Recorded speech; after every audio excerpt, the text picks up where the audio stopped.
बिस्मिल्लाहिर्रहमानिर्रहीम। जेंटलमैन, आज की हमारी वीडियो बहुत इम्पोर्टेंट वीडियो है क्योंकि इस वीडियो में हम बात करेंगे इनिशियल इंटरव्यू में जो एस्से लिखना होता है वो किस तरह से लिखना है, कौन कौन सी गलतियां नहीं करनी, और मैं आपको 10 टिप्स बताऊंगा जिससे आप एस्से राइटिंग में अच्छे मार्क्स ले सकते हैं। जैसे आपको पता है कि इंटरव्यू वाले दिन आपको एस्से राइटिंग लिखवाया जाता है। जब आप अपने सिलेक्शन सेंटर जाते हैं, army selection and recruitment centre, तो वहाँ सबसे पहले आपको एक हॉल में बिठाया जाता है। हॉल में कुछ टाइम वेट कराने के बाद आपको वाइट कलर का पेज देंगे। बिल्कुल इसी तरह का पेज होगा, दोनों साइडों से वो वाइट होगा। प्रिंट वाला पेज होगा A4 साइज़ का, और एक तरफ आपने इंग्लिश का एस्से लिखना होगा और दूसरी तरफ आपने उर्दू का एस्से लिखना होगा। उस हाल में जब आपको पेज दिए जाएंगे तो सामने एक वाइट कलर का बोर्ड लगा होगा और सोल्जर्स या ऑफिसर आ जाएगा और वो आपको बताएगा कि आपने एस्से लिखना है। जब आप एस्से लिखेंगे तो एस्से लिखते वक्त आपके साथ इसी तरह बिल्कुल बच्चे होंगे, कुछ आगे होंगे और कुछ पीछे होंगे। तो यहाँ पे आपने मेरी बात गौर से सुननी है। जब आप एस्से लिखेंगे आपने कभी भी चीटिंग नहीं करनी, क्योंकि आप टेस्टिंग हॉल में बैठे हैं, वहाँ पे सबकी नज़र आप पे होगी और आपने कभी भी किसी और लड़के की तरफ नहीं देखना। पहले से आपने तैयारी करनी है और वहाँ पे अपना एस्से आपने लिखना है, क्योंकि यही एस्से है जिसकी वजह से आप इनिशियल इंटरव्यू में रिकमेंड या नॉट रिकमेंड आप इनिशियल इंटरव्यू में हो सकते हैं। तो आपने कोशिश करनी है किसी और का एस्से आपने नहीं लिखना। अब सवाल ये पैदा होता है कि हमने एस्से लिखना किस तरह है। तो मैं आपको प्रोसीजर बता देता हूँ, फिर उसके बाद मैं आपको एग्जाम्पल से क्लेरिफाई कर देता हूँ कि इस तरह से आपने एस्से लिखना है। सबसे पहले जब आप एस्से लिखेंगे उसमें आपने इंट्रोडक्शन देना है। इंट्रोडक्शन आपका शार्ट होना चाहिए, 1 से 2 लाइंस में आपने अपना इंट्रोडक्शन तैयार करना है। मैं आपको बताऊंगा कि किस तरह से आपने अपना इंट्रोडक्शन तैयार करना है। इंट्रोडक्शन के बाद जो होता है वो मेन बॉडी कहलाती है। मेन बॉडी में आपने लॉजिकल पॉइंट्स देने हैं, सपोर्टिंग आर्गुमेंट्स आपने मेन बॉडी में देने हैं। मेन बॉडी के बाद जो लास्ट में होगा वो कंक्लूजन कहलाता है। उसमें आपने जो एस्से में प्रॉब्लम होगा वो आपने सॉल्व करना है, अपने सजेशन देनी है और अपनी आइडियाज़ जो हैं वो आपने शेयर करने हैं। अब ये तो हमने डिस्कस कर लिया, लेकिन अभी मैं आपको एग्जाम्पल दूंगा कि किस तरह से आप अपना एस्से लिख सकते हैं। फॉर एग्जाम्पल आपको टॉपिक आ गया है करप्शन के बारे में कि करप्शन पे आप अपनी राय दें। तो करप्शन पे आप क्या लिखेंगे? आपने सबसे पहले इंट्रोडक्शन लिखना है करप्शन का, 1 से 2 लाइन में। आखिर में मैं आपको बताऊंगा कि आपका एस्से कितना होना चाहिए। तो इंट्रोडक्शन में ये होगा कि आपने लिखना है for example dishonesty in any work is called corruption. ये आपका 1 लाइन में इंट्रोडक्शन आ गया है। आपने इंट्रोड्यूस कर दिया है कि ये चीज़ जो है ये करप्शन कहलाता है। अभी हम करप्शन के बाद हम बात करेंगे वाटर क्राइसिस की। अभी करप्शन का इंट्रोडक्शन हमने डिस्कस कर लिया है।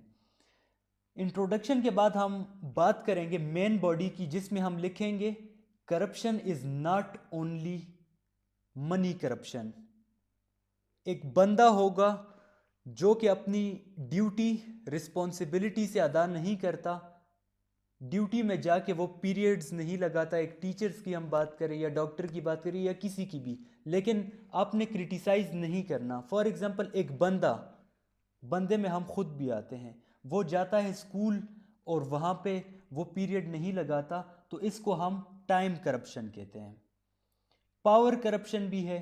पावर करप्शन क्या है? मिसयूज करते हैं अपने पावर को, ये पावर करप्शन आ गया है। हाई लेवल करप्शन कि जो गवर्नमेंट गाड़ियाँ होती है वो अपने पर्सनल यूज़ के लिए, पर्सनल इस्तेमाल के लिए वो यूज़ करते हैं, इसको हम हाई लेवल करप्शन कहते हैं। ये हमारी मेन बॉडी हो गई। अभी लास्ट में हम सॉल्यूशंस देंगे, रीज़न भी हम दे सकते हैं। ये एक लाइन का हमारा इंट्रोडक्शन हो गया है, 3 से 4 लाइंस का हमारा मेन बॉडी हो गया है। मेन बॉडी में अब हम लिखेंगे what is the reason of corruption, corruption के रीज़न क्या है। ये हमने 1-2 लाइंस ये भी लिखनी है। रीज़न ये हो सकते हैं कि हम डिस्टेंस फ्रॉम इस्लाम, हम इस्लाम से दूर हैं, lack of education, no proper grooming from home, घर से बाकायदा ग्रूमिंग नहीं होती, अच्छी तरबियत नहीं होती, अच्छे फ्रेंड्स नहीं होते, अच्छी कंपनी नहीं होती, इस वजह से करप्शन होता है। 1-2 लाइन में हमने रीज़न भी लिख देना है करप्शन का। इसके अलावा हमने सॉल्यूशंस भी लिखने हैं कि what is the solution of corruption. Solution of corruption हमने लिखना है, इसके लिए 2 से 3 लाइन हम अगर सॉल्यूशन लिखेंगे कि करप्शन का ये हल है, तो ये हमारा पूरा एसे हो जाएगा। 1 लाइन का इंट्रोडक्शन हो गया है, 5 से 6 लाइन का हमारी ये मेन बॉडी, और लास्ट में हम सॉल्यूशंस देंगे। इसके बाद हम कंक्लूजन देंगे, ये हमारा एसे हो जाएगा। इसके बाद ये जो वाटर क्राइसिस का है, इसके बारे में हम इंट्रोडक्शन इस तरह से हम इसको इंट्रोड्यूस कर सकते हैं। The shortage of water, it is called water crisis. The shortage of water is called water crisis, यानी पानी की कमी जो है इसको वाटर क्राइसिस कहते हैं। अब मेन बॉडी में हम लिखेंगे according to the World Bank के मुताबिक Pakistan will dry in 2025। Pakistan मुकम्मल तौर पर, पाकिस्तान में एनर्जी की क्राइसिस जो होगी, पानी की कमी जो होगा वो बहुत ज़्यादा हो जाएगी। पानी की कमी 2025 में अगर इसके बारे में कोई सोचा ना गया, ये हमारी मेन बॉडी आ गई। इसी तरह मेन बॉडी में हम लिखेंगे, फिर हम लिखेंगे रीज़न क्या है मेन बॉडी में, वाटर क्राइसिस के रीज़न क्या है, क्यों पानी की कमी हो रही है। पानी की कमी इसलिए हो रही है क्योंकि हम पानी का वेस्ट, पानी हम ज़ाया बहुत कर रहे हैं। ज़िम्मेदार कौन है? हमने ये नहीं कहना हमारे हुक्मरान ज़िम्मेदार हैं, हम खुद ज़िम्मेदार हैं इस चीज़ का। फिर हम कहेंगे कि वाटर क्राइसिस की सॉल्यूशन क्या है, हल क्या है वाटर क्राइसिस का। हल ये है हमारे पास कि हम ज़्यादा से ज़्यादा डैम्स बनाएं, ये हमारे पास हल हैं। इसी तरह हमने 1 लाइन में इंट्रोडक्शन, 5-6 लाइंस में मेन बॉडी, रीज़न, सॉल्यूशंस, ये सब कुछ हमने देना है। लास्ट में कंक्लूजन में हम ये लिखेंगे, अगर हम ज़्यादा से ज़्यादा डैम्स बनाएं और प्रॉपर प्लानिंग करें, जो हमारे पास बर्फ़बारी होती है इन चीज़ों को हम यूटिलाइज़ करें, ज़ाया होने से बचाएं, तो हम पानी की कमी जो होगी हम उससे बच सकते हैं। ये हमारे पास आ गया है एग्जाम्पल। अभी मैं आपको टिप्स दूंगा एसे राइटिंग में, किस तरह से आप एसे राइटिंग को अच्छा बना सकते हैं। टिप्स के बाद मैं आपको बताऊंगा कि कौन सी कॉमन मिस्टेक्स हैं जो कि लोग अपने एसे राइटिंग में करते हैं। वो मिस्टेक्स आपने बिल्कुल भी नहीं करनी। तो सबसे पहले मैं आपको बता देता हूँ कुछ टिप्स में नंबर 1 की हम अगर बात करें तो सबसे पहले मस्ट फॉलो द इंस्ट्रक्शंस। अपने इंस्ट्रक्शंस को बहुत गौर से देखना है। जब ऑफिसर या सोल्जर आपको वहाँ पे इंस्ट्रक्शन देगा, आपने उस इंस्ट्रक्शन को बहुत गौर से देखना है, बहुत गौर से आपने सुनना है कि वो इससे के बारे में क्या कहता है, कितने लाइंस लिखनी चाहिए, ये सब कुछ आपने गौर से इंस्ट्रक्शन सबसे पहले आपने सुनना है। इंस्ट्रक्शन के बाद नीट एंड क्लीन, आपका इसे बहुत साफ सुथरा होना चाहिए, बिल्कुल नीट आपने इससे लिखना है। इसके बाद राइट इन स्ट्रेट लाइन, आपकी जो लाइंस होंगी वो बिल्कुल स्ट्रेट होनी चाहिए, क्योंकि उसमें लाइंस नहीं लगे होंगे, बिल्कुल वाइट पेज होगा, उसमें आपने बिल्कुल लाइंस जो होंगी आपकी स्ट्रेट होनी चाहिए, आपने बिल्कुल सीधा लिखना है। ये ना हो कि आप इस तरह लिखें कभी लाइन ऊपर जाए और कभी नीचे जाए, तो आपने इस तरह बिल्कुल नहीं करना, बिल्कुल स्ट्रेट लाइन में आपने लिखना है। इसके बाद जो हमारे पास आ जाता है आपने कभी भी अपने एसे राइटिंग में कटिंग नहीं करनी। अगर आप कटिंग करेंगे तो साइकोलॉजिस्ट आपका एसे पढ़ेगा, बहुत बुरा इंप्रेशन जाएगा। कटिंग आपने बिल्कुल अपने एसे में नहीं करनी। कटिंग के बाद आपने एक अच्छा पेन यूज़ करना है। बाज़ात आप पेन यूज़ करते हैं, वो वहाँ पे बंद हो जाता है, पेन दरमियान में रुक जाता है, या इंक वाला पेन होता है जिससे आपका सारा एसे जो होता है वो ख़राब हो जाता है। आपने एक अच्छा पेन यूज़ करना है जो कि आप जिससे कंफर्टेबल हो आप। मैं आपको सजेशन दूंगा कि आप सिग्नेचर वाला पेन यूज़ करें या डॉलर वाला पेन यूज़ करें। इसके बाद टिप नंबर 6 है, आपने रिलैक्स होके एसे लिखना है। कोई भी प्रेशर आपने नहीं लेना, बिल्कुल रिलैक्स होके आराम से आपने करना है। बहुत टाइम होगा आपके पास, तो आपने बिल्कुल भी प्रेशर वहाँ पे नहीं लेना। ये ना हो आपके हाथ वहाँ पे हिले, इस तरह बिल्कुल नहीं होना। आपने रिलैक्स होके अपने एसे लिखना है। नंबर 7 हमारे पास है, आप कोटेशन, कोट्स, इम्पोर्टेंट कोट्स अगर एसे के हवाले से आपके पास हो, इम्पोर्टेंट नॉलेज, इम्पोर्टेंट कोई उर्दू का शेर हो, उर्दू के एसे में आप उर्दू का कोई शेर उससे रिलेटेड हो, इकबाल का या किसी और का अच्छा सा, उससे मुतल्लिक आप ये भी ऐड कर सकते हैं। और जैसे कि वाटर क्राइसिस में हमने डिस्कस किया कि वर्ल्ड बैंक ने एक रिपोर्ट दी है कि 2025 में पाकिस्तान में एनर्जी क्राइसिस बहुत बढ़ जाएगा। इसी तरह आप इम्पोर्टेंट अगर कोई बात हो वो आपने उसमें शेयर करनी है। टिप नंबर 8 हमारे पास है, be mature, think logical, think like leader. वो मुस्तकबिल का चीफ तलाश कर रहे हैं, क्योंकि मुस्तकबिल का आर्मी चीफ जो होता है वो भी इसी तरह से इनिशियल टेस्ट यही एसे राइटिंग दे के वो फिर आगे जाता है और चीफ बनता है। तो वो आपकी सोच देखते हैं, आपकी लीडर वाली सोच होनी चाहिए, आप मैच्योर हो, लॉजिकल आपको सोचना चाहिए। इसके बाद try to write correct spellings. बाज़ औक़ात बच्चे करते हैं, वहाँ पे मिस्टेक्स होती हैं, स्पेलिंग्स में बहुत ज़्यादा मिस्टेक होती है, तो आपने कोशिश करना है कि स्पेलिंग मिस्टेक आपके एसे में नहीं होनी चाहिए।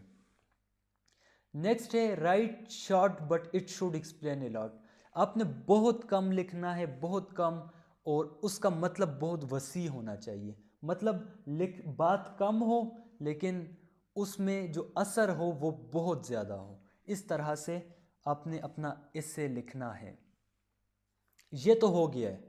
अभी मैं आपको कुछ मिस्टेक्स बताऊंगा जो कि बच्चे, कॉमन मिस्टेक्स हैं जो कि बच्चे अपने एसे राइटिंग में करते हैं। ये मिस्टेक्स आपने अपने एसे में कभी भी नहीं करनी। तो इसमें मिस्टेक नंबर 1 हमारे पास आ जाता है, never criticise in your essay. बाज़ात लोग लिखते हैं, करप्शन का एसे आ जाता है, वो किसी डिपार्टमेंट पे करप्शन का इल्ज़ाम लगा देता है, वो कहते हैं हमारी पुलिस जो है वो करप्शन करती है, वो पॉलिटिशियन पे करप्शन का इल्ज़ाम लगा देते हैं। अगर आपकी ये सोच होगी, अभी से आप क्रिटिसाइज़ करेंगे, तो वो आपको कभी भी सिलेक्ट नहीं करेंगे। तो आपने किसी भी इदारे पे, किसी भी बंदे पे इस तरह आपने डायरेक्ट उसको निशाना नहीं बनाना। हाँ, आप कह सकते हैं, जिस तरह हमने डिस्कस किया था कि एक टीचर अगर प्रॉपर टाइम से ना जाए स्कूल, क्लासेस ना लगाए, इसको भी करप्शन कहते हैं। एक डॉक्टर जो है वो गवर्नमेंट हॉस्पिटल में अच्छी ट्रीटमेंट ना करे, प्राइवेट हॉस्पिटल में वो अच्छा इलाज करे, तो ये भी करप्शन है। पावर का एक अफसर जो है, पावर का अगर मिसयूज़ करे तो ये भी करप्शन है। इसमें हमने किसी एक को क्रिटिसाइज़ नहीं किया। आपने कभी भी ये नहीं कहना इमरान खान करप्ट है, नवाज शरीफ करप्ट है, जरदारी करप्ट है। इस तरह से नाम लेके किसी इदारे को निशाना आपने नहीं बनाना। ये बहुत बड़ा मिस्टेक है, आपने ये मिस्टेक कभी भी नहीं करना। नेक्स्ट जो हमारे पास है, एग्री विद वन थिंग। आपको जो एसे दिया जाता है, आपने एक चीज़ पे एग्री होना है और फिर आपने वो ही, उसके बारे में आपने लॉजिकल पॉइंट्स देने। फॉर एग्जांपल आपको एसे आता है, डेमोक्रेसी और डिक्टेटरशिप, डेमोक्रेसी या डिक्टेटरशिप, हेल्थ या वेल्थ, हार्ड वर्क या स्मार्ट वर्क। तो अगर आप हार्ड वर्क के साथ एग्री होते हैं तो आपने फिर हार्ड वर्क के बारे में लिखना है और अपने लॉजिकल पॉइंट्स देने हैं, हार्ड वर्क क्यों इम्पोर्टेंट है।